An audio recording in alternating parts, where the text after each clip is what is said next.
What is going on, everybody, and welcome back to Bourbon of the Week. My name's Chris. I'm going to be your host for today, and today we have the #1 bourbon in the entire world, according to the World Whiskey Alliance, or whatever it is. We're going to talk about that a little bit more. This is Peg Leg Porker, a Tennessee bourbon. Everybody knows, I don't know if I really like Tennessee whiskey that much, but we're going to try this out. We're going to talk about it. We're going to get into a Bourbon Bomb of the Week, which is worth sticking around for because we're going to talk about the name and the man behind this bottle right here. But everybody knows before we get started on all of that, time for the traditional sip. Cheers, y'all. Smoky.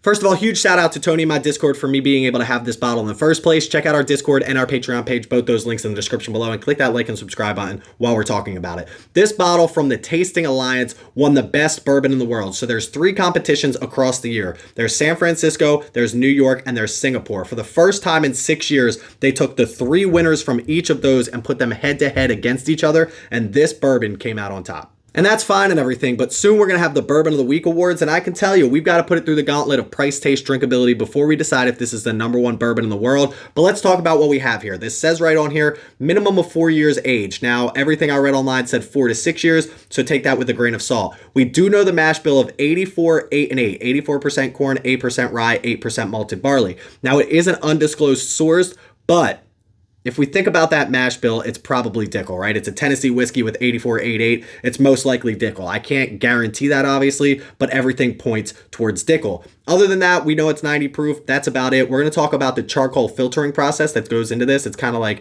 the Lincoln County process, but just a little bit different when we get into our Bourbon Bomb of the Week. But let's start with drinkability on this. At 90 proof, how much ethanol kick does it have? So here's the thing, we go 7.0 if it drinks right at its proof. This is tough because anything under 100 proof, I feel like I'm just guessing at this point. If I were to blind anything under 100 proof, I might say 90, it might be 80, it might be 95. It's really tough to tell when you're drinking a lot of higher proof whiskeys over and over again. But for this, it definitely doesn't drink at 90 proof. I might blind this at like 85 proof if I had to throw a number at it. 7.0 if it drinks right at its proof. This is a little bit under its proof, so I don't know. Let's go like 7.14 when it comes to drinkability on this. Nothing crazy, but it also doesn't like overwhelm the palate with ethanol, but you're not expecting it to at 90 proof. Up next, we're going to get into taste on this bottle, and I think that's where this truly shines. So again, we talked about it. This is maybe 4 to 6 years old. This is Dickel. It's coming in at 84.88, and this is only 90 proof. So the thing that I will say about this particular glass right here is at 90 proof, it's got a lot more flavor than most 90 proof bourbons. Obviously, the only thing that you can add to bourbon to really get it to its proof is water, right? There's nothing else that you can do to proof it down. So you're taking it out of the barrel at whatever cask strength that it comes out at, and you're adding water. And anybody who knows when you add waters to things, it dilutes it. It takes flavor away. Go take a big batch of lemonade that you just made with 100 pounds of sugar and then start to add water to it. It's not going to taste as sugary, as sweet. So for this, when it comes to taste, gives me a lot of taste. The question is it a flavor profile that I love, hate, or somewhere in between? And I think that answer for me is somewhere in between. I do like the front of this glass. I get a lot of sweetness, those vanillas, those caramels, some honey on the front of this glass as well. There's not a lot of spice in the middle, again, because of this charcoal filtering process. It is pretty mellow. So I don't know if that's what's adding all of this tannins and oaks and smokiness to the end of it. But anybody who knows me knows I don't love that particular flavor profile. But if you do, then this might be for you a little bit that more than it is for me. It's just not something that I'm truly looking for in a glass of whiskey. It almost feels like I'm eating like a barbecue, which again is probably why this is named this. But when it comes to my particular whiskey, it's not something that I like with that flavor profile. There's also like a tanginess to this, and I feel like instead of being well-rounded when it comes to the edginess of this, I feel like it's very like, the points are very hard. So you get that sweetness, which I really love, but then it spikes back into some spiciness, and then it spikes back into that oaky, smoky tannins on the end, and it just doesn't feel like it's very easy, smooth transitions between the 3 of them. It just seems very edgy to me. It's like a 1990s punk rock guy. But again, for 90 proof, the flavors are very predominant. You don't have to go looking for them. So I do know with Dickel, everybody talks about this vitamin flavor that's like Flintstones vitamin. I don't get that on this particular glass right here. And again, during the Bourbon Bomb of the Week, we're going to talk about the charcoal filtering process that they use on this, which is like a Lincoln County process, but it's a little bit different, and I'll tell you why. Make sure you stick around for that. But again, with how like edgy this is and how much of the flavors that I don't truly enjoy for myself when it comes to a whiskey, I can't give this a great score. We got to go one more sip though, then we'll give you a score. Again, we go 7.0 if we think it's an average tasting whiskey. I got to go, for me personally, I'm going to go a little bit below 7 on this. I'm going to go like 6.43. I do think that there are people out there that like this flavor profile and would absolutely love this bottle, especially when we talk about the price on it, because of how easy it is to drink and then also how much flavor you get for a 90 proof whiskey. If you're newer into whiskey, you're definitely going to love this. If you're somebody who's been in whiskey for a long time and you like this flavor profile, you'll still like this even at 90 proof. So 6.43 is where we're going to put it when it comes to taste. And last but not least, we got to talk about price on this. And $40 MSRP is exactly where I want this bottle to be at. This is 4-year-old Dickel with some charcoal filtering on it. I don't think it deserves to be any more than $40. I was afraid once I heard about the award that it won that they were going to start increasing these prices to like $70, $75. And maybe they will. Maybe when they start to get a reputation behind them, they'll put those prices up. But at $40 MSRP, I didn't want it to be any more than that. I do think that some people take advantage of awards like this and start to put their prices up. But as of right now, they haven't. So $40, one more sip, then we'll talk about it.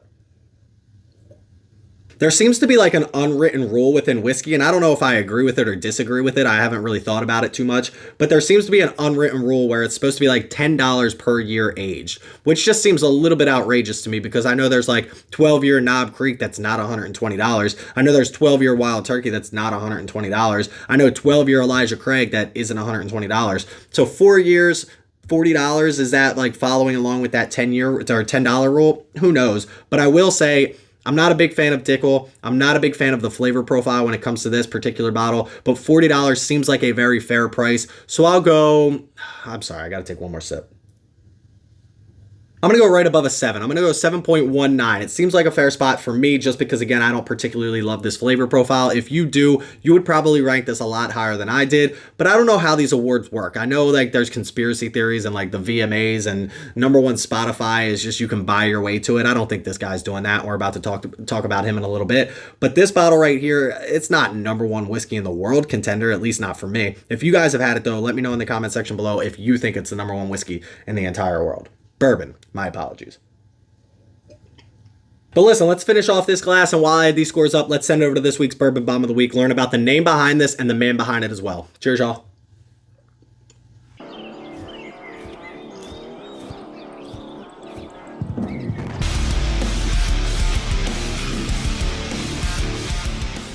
So when I saw the name Peg Leg Porker in my Discord, it obviously piqued my interest because of the name alone. But then I saw the article that came along with that saying it was the number one bourbon in the world. So that obviously piqued my interest even more. Thank you to Tony who posted that article as well as helped me get my hands on this bottle right here. Wouldn't have an opportunity to try it without you. This bottle is brought to us by a man named, I hope I'm not messing this up, Kerry Bringle. Now, Kerry grew up in Tennessee and fell in love with barbecue as any good Tennessean, what do you guys call yourselves in Tennessee? I don't really know. But as any good Tennessee person should. I'm from the Northeast and I wish we had better barbecue. I went to North Carolina once. It was some of the best barbecue that I ever had.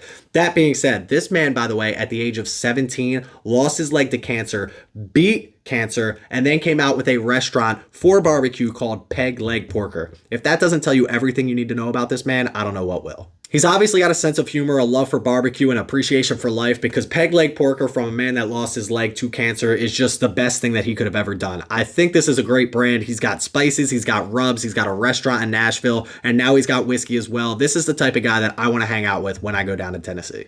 But his love for barbecue goes much deeper than that, and it's actually infused in every bottle that he makes because that charcoal filtering process that I talked about earlier is actually hickory charcoal filtering process, and he burns the hickory down in the pits of his barbecue at Peg Leg Porker restaurants in Nashville, Tennessee. Crazy way to do it. I absolutely love it. Again, if you like the flavors that I talked about earlier during taste, you're going to love this bottle right here because it is definitely infused in the flavors of what I'm drinking. So Kerry, you're the man. This brand is obviously amazing. I just personally want to say, again, this is my personal opinion on it. I don't like it myself because of the flavor profile, but I guarantee you a lot of people out there will, and there's a reason this won number one bourbon in the world. So listen, Kerry is somebody I definitely want to meet. Nashville is somewhere I definitely want to go, and this restaurant will be one of my stops when I go down there. I can guarantee you that. But this bottle came in at a 6.92. Again, for my personal preference, I think that's about right. It's an average tasting bourbon at a little bit lower than an average price because we say $75 is an average bourbon these days. So $40 for this, I think, is an absolute steal. I do want to try their 8 year, and I believe they have the cash strength as well.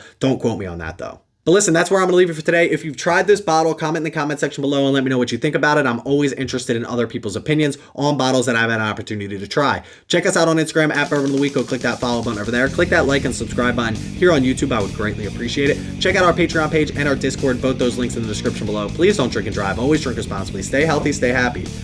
And try peg leg porker. I don't think you'll be disappointed. Will you? Cheers.